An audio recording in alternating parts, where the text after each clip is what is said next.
საუბრობთ დე-ფაქტო არჩევნების შესახებ, რომელიც ოკუპირებულ აფხაზეთში ჩატარდა. საკმაოდ დაძაბული იყო ფონი, ერთ-ერთ უბანზე, გაგრაში იყო შეიარაღებული თავდასხმა და ამ ფაქტზე გამოძიება საინტერესოა, რომ რუსეთის საგამოძიებო კომიტეტმა დაიწყო. და ეს ერთად არის ჩართული აი ამ პროცესებში უკვე რუსეთი. ბადრა გუმბაძე იღებს გამარჯვებას, პუტინის დანაც მიიღო უკვე მილოცვა. მინდა ვთხოვოთ, რომ შეაფასოთ ეს პროცესი, რაც განვითარდა ოკუპირებულ რეგიონში და ამის შემდეგ უკვე როგორ შეიძლება, რომ ველოდოთ მოვლენების განვითარებას, თუ არის მოსალოდნელი, რომ დაპირისპირება, რომელიც აფხაზეთის საზოგადოებაში იყო წინ უძღოდა ამ პროცესს, გაგრძელდეს, აი თქვენი მოლოდინი როგორია ამ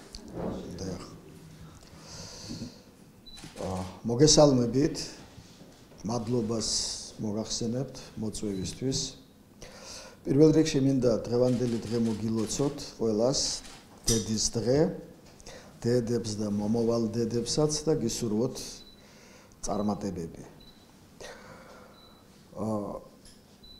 ჩატარდა მორიგი არჩევნები, ეგრეთ წოდებული, მეორე ტური და შედეგები თქვენთვის ცნობილია. ამ ორი კანდიდატიდან ერთი მონათლული იყო პრო-თურქულ მოღვაწედ, მეორე პრო-რუსულად და აი ამ პირობითად პრო-რუსულმა მიიღო 54%-ზე მეტი და მეორემ 41.5-მდე, 41.5 დაახლოებით ასე. ამ ციფრებს მაინც და მაინც დიდი მნიშვნელობა არ აქვს, თავარია რა დასკვნების გამოტანა შეიძლება ამ ეგრეთ წოდებული არჩევნებიდან. ჩვენ მათ, რა თქმა უნდა, უწოდებთ ეგრეთ წოდებულს, ეს უკანონო არჩევნებია, ახლა გასაგებია, ამაზე ჩვენ არ შევჩერდებით, მაგრამ ეს არის დე-ფაქტო არჩევნები და ჩვენთვის ბუნებრივია, საინტერესოა რით განსხვავდება ის წინა მსგავსი ეგრეთ წოდებული არჩევნებისაგან და რა შედეგებს უნდა ველოდოთ. პირველ რიგში უნდა ავღნიშნოთ, რომ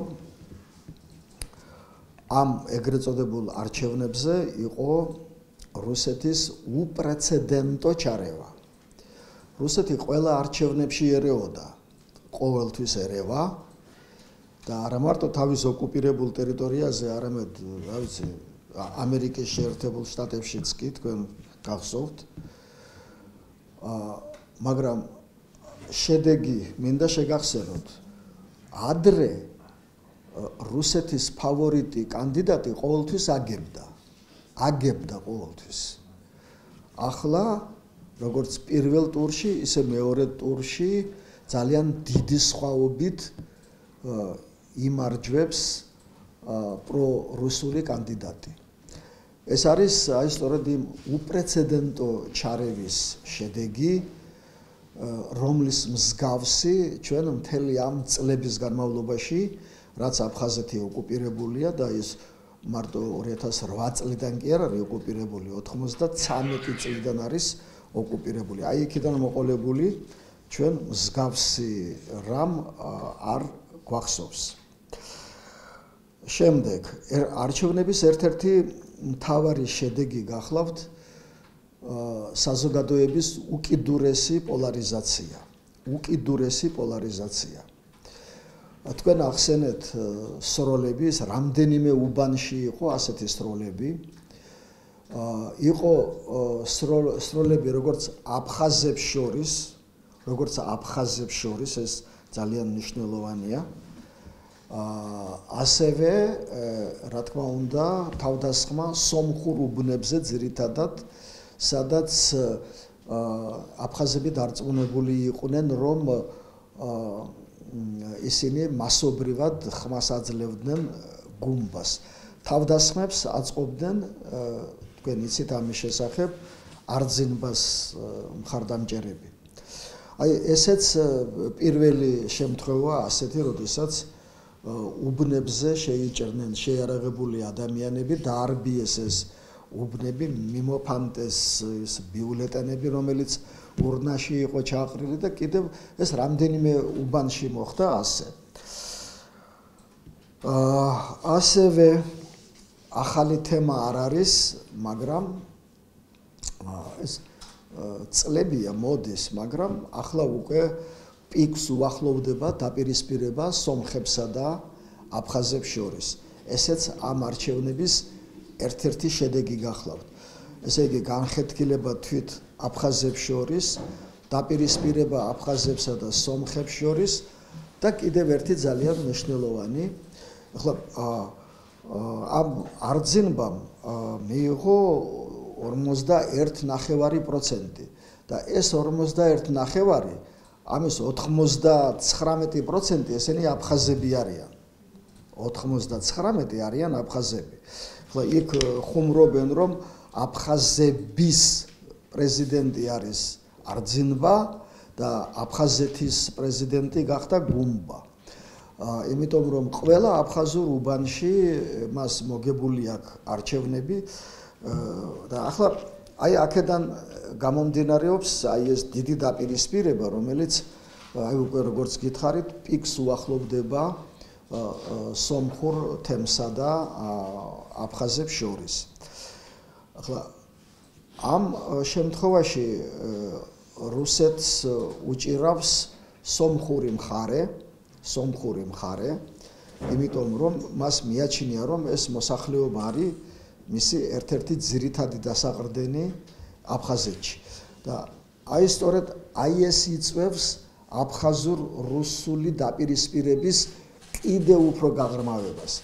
მე მინდა თქვენ გითხრათ, მე როგორც თქვენ მოგეხსენებათ, აფხაზეთიდან ვარ, იქ ვარ დაბადებული, გაზრდილი და შესანიშნავად ვიცი, რომ აფხაზებს ოდიდგანვე არათუ არ უყვარდა და ზძულდათ ეს რუსები. უბრალოდ მათ ქართველების წინააღმდეგ იყენებდნენ, რუსები იყენებდნენ ამ აფხაზებს ჩვენს წინააღმდეგ, თორემ მათ შორის განსაკუთრებით აფხაზებს ყოველთვის ჰქონდათ სიძულვილი რუსების მიმართ და თუ ეს სიძულვილი ადრე არ ჩანდა, მაინც და მაინც, ახლა ეს უკვე სააშკარაოზე გამოვიდა და ამ არჩევნებმა ეს ურთიერთობები თავიდან ბოლომდე გააშიშულა. ახლა რას უნდა ველოდოთ? ეს არჩევნები რამ გამოიწვია? ასე, ეს ვადამდელია, ხო, ვადამდელი.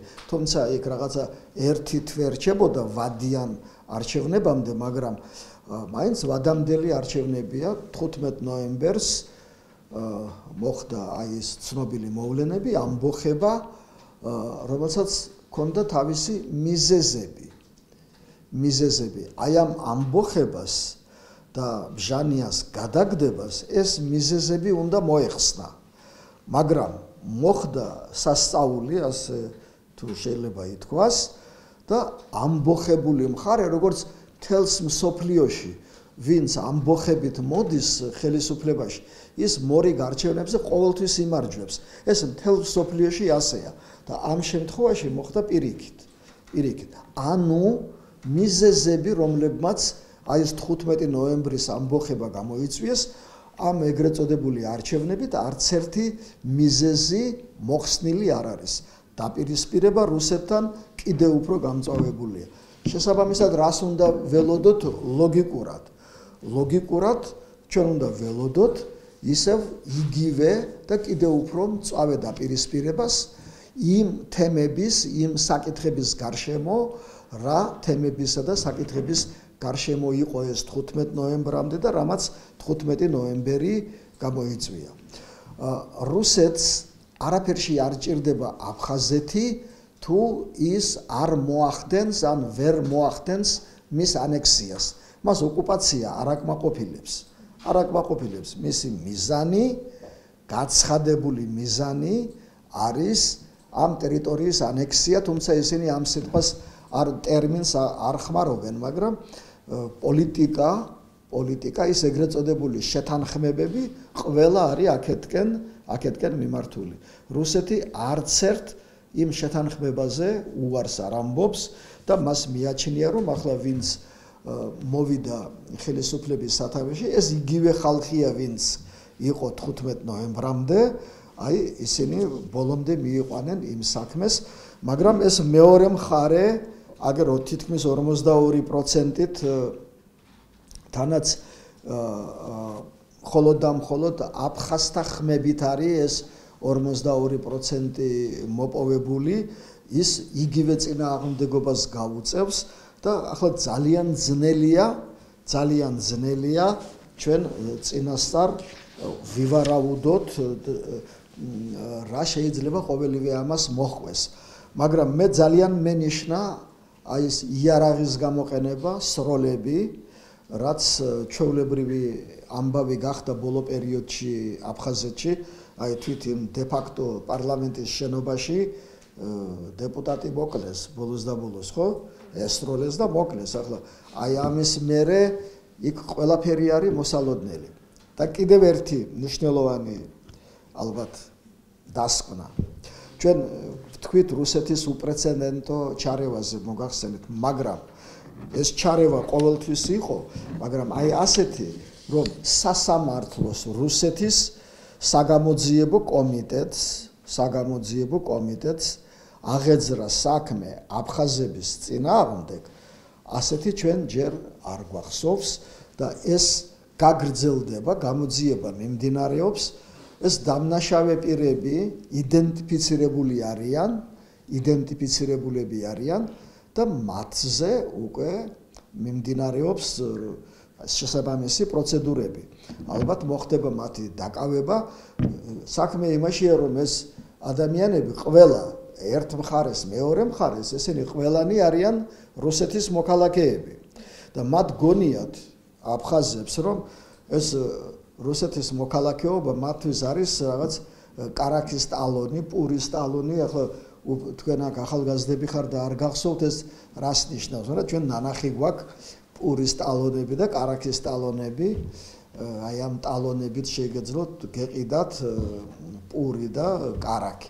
აი ეს რუსული პასპორტი მათთვის იგივე დანიშნულების არის, მაგრამ რუსეთს სულაც არ გონია ასე. რუსეთი თulis რომ იქ მაცხოვრებელი ადამიანები, ვისაც ეს პასპორტები აქვს დარიგებული არიან მისი მოქალაქეები და შესაბამისად რუსეთის კანონმდებლობის წინაშე ისინი აგებენ პასუხს. და აი ეს კიდევ ერთი გამაღიზიანებელი ფაქტორი, რომელიც უფრო გაამწვავებს მდგომარეობას, ვიდრე ეს იყო 15 ნოემბრამდე გასული წლის. ასეთი რეპრესიები მოსალოდნელია პირადად არძინბას მიმართაც. ის აი ამ დღეებში, აი გუშინ და აი ამ დილითაც რა ინფორმაციები ჩვენ მოვისმინეთ, ყველგან არის როგორც პროტურქული მოღვაწე და არ არის გამორიცხული, რომ ასე საუბრობენ რუსები თვითონ ეს ჩემი ვარაუდი კი არ არის, ეს მე უბრალოდ თქვენ მოგახსენებთ იმას, რაც მე მოვისმინე რუსებისგან და წავიკითხე, რომ არ არის გამორიცხული, რომ მას მოქალაქეობა ჩამოართვან და საერთოდ ახლა ეს ადამიანი მეორედ იყრის კენჭს. მან ბჟანიასთან წააგო, ახლა კიდევ წააგო და მესამედ ეს იყრის კენჭს არ იყრის. ყოველ შემთხვევაში ეს არის პიროვნება, რომელიც აფხაზთა დიდი მხარდაჭერით სარგებლობს, ამიტომ რუსეთი ყველაფერს გააკეთებს, რომ ის საერთოდ ჩამოაშოროს პოლიტიკას, ჩვენი აზრით. ყოველ შემთხვევაში ასეთი დასკვნის გამოტანა შეიძლება იმ პროკრემლური გადაცემებიდან, რაც ჩვენ ბოლო დღეებში მოვისმინეთ და ეს ყველაფერი გრძელდება აი დღევანდელი დღის ჩათვლით. გუშინ მთელი დღე, როცა შედეგები გამოცხადებული იყო, თვითონ არძინბა დუმდა და დუმს ამ წუთამდე. რაც კიდევ ერთხელ მიუთითებს იმაზე, რომ იგი არის მკაცრად გაფრთხილებული. ის ემზადებოდა იმისთვის რომ აი როგორც ეს ჩვენთან მოხდა არ ეღიარებინათ ეს ეგრეთ წოდებული არჩევნები და დაეწყოთ ისევ ქუჩის აქციები და ხელმეორედ გადატრიალება. მაგრამ როგორც ჩანს, ისინი მკაცრად გაფრთხილებულები არიან და ეს მათ ვერ გაბედეს, ამიტომ ეს ადამიანი ძალიან უცნაურად დუმს მთელი ამ გუშინდელი დღის და დღეს ვნახოთ ახლა დღის ბოლომდე რა იქნება, მაგრამ ამ წუთამდე ის არის გაჩვენებული. ჩვენ აფხაზეთის უმაღლეს საბჭოში არა მხოლოდ განცხადებებს ვაკეთებთ, როდესაც მსგავსი არჩევნები ტარდება, არამედ ჩვენ ყოველთვის სამართლებრივ დოკუმენტს ვდებთ, ანუ ოფიციალურად ვიღებთ დადგენილებას და დადგენილების ძალით, რომელიც მაცნეში ქვეყნდება, იურიდიული ძალის არ მქონეთ ვაცხადებთ მსგავს ეგრეთ წოდებულ არჩევნებს. ეს დარწმუნებული ვბრძანდებოდეთ, როცა დრო მოვა, ჩვენ ძალიან გამოგვადგება და აი 4 შაბათს ჩვენ გვექნება სხდომა, სადაც ასეთ დადგენილებას მივიღებთ და ბათილად გამოვაცხადებთ ამ ეგრეთ წოდებულ არჩევნებს. ამის შესახებ დღეს იქნება მსჯელობა ჟენევაშიც, სადაც აი ჟენევის დისკუსიების 63 რაუნდი იწყება, იქაც იქნება ამაზე საუბარი და შესაბამისი განცხადებები გაკეთდება, ასე რომ ეს არჩევნები კი არის de facto, მაგრამ ის არის სრულიად უკანონო და ჩვენ ამას არა მხოლოდ განცხადებებით, არამედ იურიდიული დოკუმენტის, ასე ვთქვათ, დაფიქსირებით, გამოქვეყნებით ვადასტურებთ. დიდი მადლობა.